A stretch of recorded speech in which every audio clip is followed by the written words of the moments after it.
The United States uses 25% of the world's oil supply. We're big users for a big economy. You know what we have in oil reserves? Out of all the known oil reserves in the world, we have 3%. 3% of the reserves and 25% of the usage. You can't drill your way out of this situation. They don't understand as well that currently there are federal lands available for drilling that are not being put into production. Lands that have already been leased by oil companies. These are lands owned by the people of the United States, and the right to drill for oil and gas has been leased to a private company that sits on it and does nothing. You say to yourself, well, it can't be too much because we need oil and it's so valuable these days. Oil and gas companies, let me show you in this chart here, hold leases to nearly 68 million acres of federal land that are not producing oil. This land could produce 4.8 million barrels of oil every day. That is 6 times the peak production of any drilling in Alaska for the Arctic National Wildlife Refuge. Every time you ask a Republican, what's the problem? They say, man, if we could just drill in Alaska, everything would be just fine. Do you know how many acres are in Alaska? 1.5 million. And the oil companies are sitting on leases for 68 million acres now that they're not drilling in.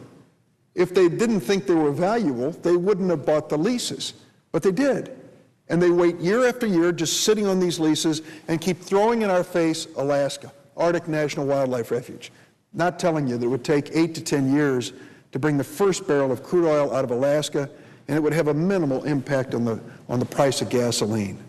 Let me show you some charts here which kind of tell you the story about these 68 million acres in more graphic terms. 68 million acres leased to oil companies. These are offshore. 33.5 million leased acres unused offshore, 34.5 million leased acres unused onshore. Take a look at the Gulf of Mexico region. I know it's hard probably to pick this up in my presentation here, but the red areas are areas currently under lease that are not producing oil and gas. Owned by the federal government, leased to private oil companies, not in production. The blue dots in production. Look at all of the opportunity here. So when the president has a press conference, or Senator McCain has a press conference, and says we just need to have more offshore drilling, the obvious question is, Senator, Mr. President, what about all these lands? 68 million acres of which are under lease right now for drilling and not being used.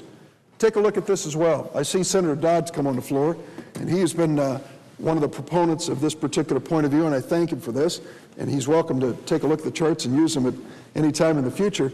Here's 68 million acres leased to oil companies. On the onshore side, look at the western part of the United States.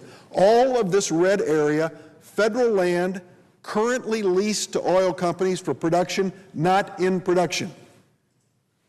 Now take a look at Alaska, 1.5 million acres. That's what they can't wait to get into. The honest answer is the oil companies have opportunities now to produce more oil and gas. It's time for us to stop hearing the excuses. We have to look to the reality. The reality is the oil companies are making profits at record-breaking levels.